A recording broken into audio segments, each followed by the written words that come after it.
नमस्कार सगळ्यांना, रामकृष्ण हरी. सकाळी सकाळी आमच्या इथं गावाच्या शेजारीच पायरीच्या पुलाजवळ भैरव चंडी हा यज्ञाचा कार्यक्रम होता माझ्या मैत्रिणीचा. मला काही ह्याची एवढी माहिती नाही खरं. सकाळी 9 साडेनऊ वाजता आम्ही गेलो. म्हणजे ह्या यज्ञाचे अध्याय 13 होते. ते सगळे म्हणजे थोडं चालू झालं होतं. जाऊन बसलो, आरती चालू झाली. आरती ही झाल्यानंतर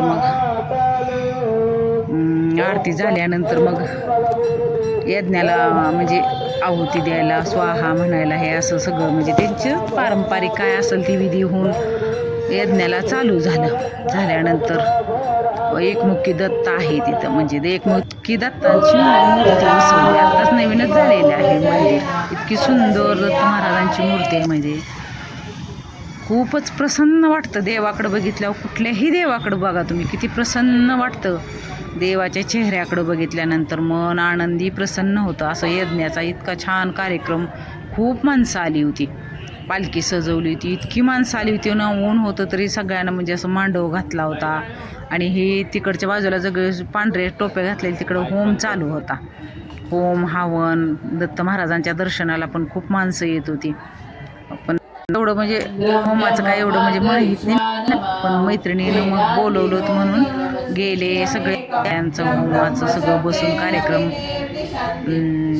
केला. खरं 2:30-3 वाजले खरं कार्यक्रम करायला. तिकडून महाराज येणार होते. हे यज्ञ करतात ते त्यांच्यासाठी पायघड्या फुलांच्या टाकताही भरपूर माणसं आली. आणि केळी भरपूर आणली होती, कारण आमच्या भागात केळी भरपूर पिकतात. त्यामुळं कोणीतरी आणली असतील असं प्रसाद म्हणून केळी द्यायलाही. ते धूर निघतोय तिथूनच होम, तिथंच बसले होते होम. म्हणजे जोडीनं बसायचं.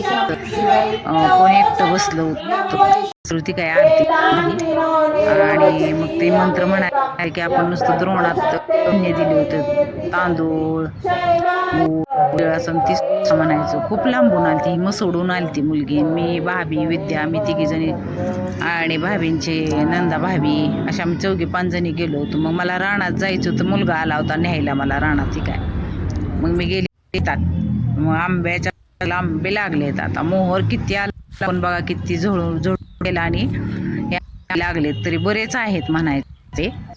हिरवगार आंब्याचं झाड. शेजारी पाणी आहे ना आमचं बोरचं, त्यामुळं आंब्याच्या झाडाला पाणी द्यायची गरजच लागत नाही. इतकी छान म्हणजे झाड होतं. आंबे पण लागले, छोट्या कैऱ्या. शेतातली झाडं बघून किती छान. हा इथं शेत ढाळ गहू आहे. 15 लागेल गव्हाला. त्या गव्हाला पाणी द्यायचं. असं थोडं व्हायला शेती बघ असं खरं मन प्रसन्न होतं. शेतकरी दिल्यानंतर अभिमान वाटतं. शेती फार आहे, पण शेती वाटते ती गहू सुंदर होता. आणि सगळं नदीकडचं पाणी होतं. नदी बोर त्याला पाणी होतं. गव्हाला पाणी द्यायचं चालू होतं. किती छान डोलतोय गहू बघा.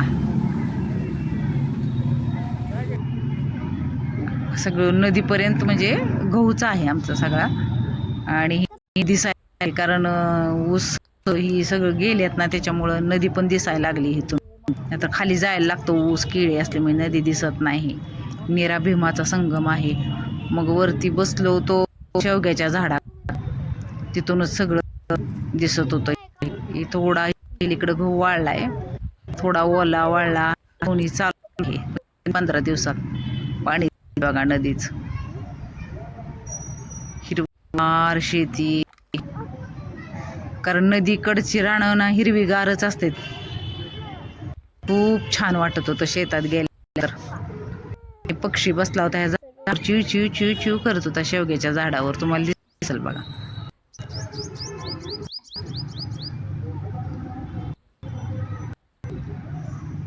शेवगाच्या झाडातल्या फुलांचा रस पीत होता.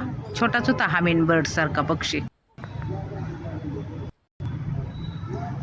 बसले गव्हाच्या शेतात नारळाच्या झाडाखाली.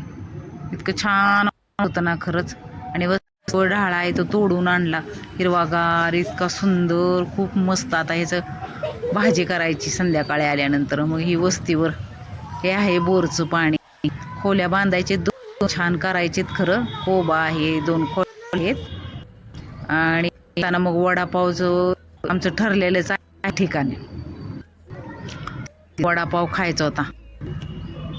खातोच आम्ही थांबवून गाडी. खरं इतकं सुंदर वडापाव आणि रस पण प्यायचा होता, ऊसाचा रस. काय वडापाव, गरम गरम गरम वडापाव खाल्ला. छान होता, टेस्टी. सगळ्यांनीच खाल्ला. मी, शीतल, सानू आणि घरी पण आणले श्री.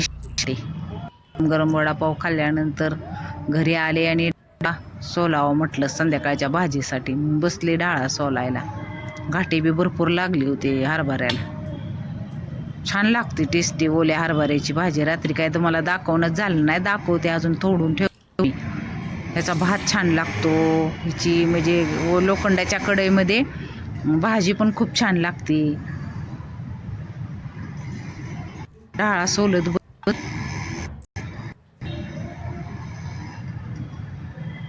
भरपूर डाळा लागलाय बघायला. हरभऱ्याला घाटे लागले. सोलायला पण खूप उशीर लागतो.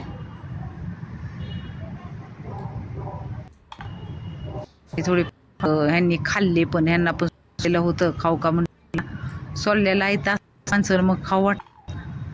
ह्याच दिवसात मिळतं परत, कुठलं मिळायला. मग शेतातनं काय काय भाज्या आणल्या होत्या. पालकाची भाजी, मेथी भाजी, ताजे लावलेले रामफळ होतं. आणि हा शेवग्याच्या पाल्याची भाजी साठी मी पानं तोडून खूप छान लागते. मी कढीपत्ता नारळलेले शेवग्याच्या पाल्याची भाजी होणार आहे उद्या. मेथीसारखी लागते अशी माळूंवरून. हे रानातलं आंबे, हे परत येताना आंब्याचं झाड दुसरं किती मोहर आलता. सगळे एवढे आंब्याचे झाड आहेत बघा. त्याला सुद्धा आंब्याचं झाड मोठं आहे. छान वाटते म्हणजे रानातले आंबे. खूप दिवसांनी आंब्याच्या सानिध्यात लागतो. आपल्या आंब्याच्या झाड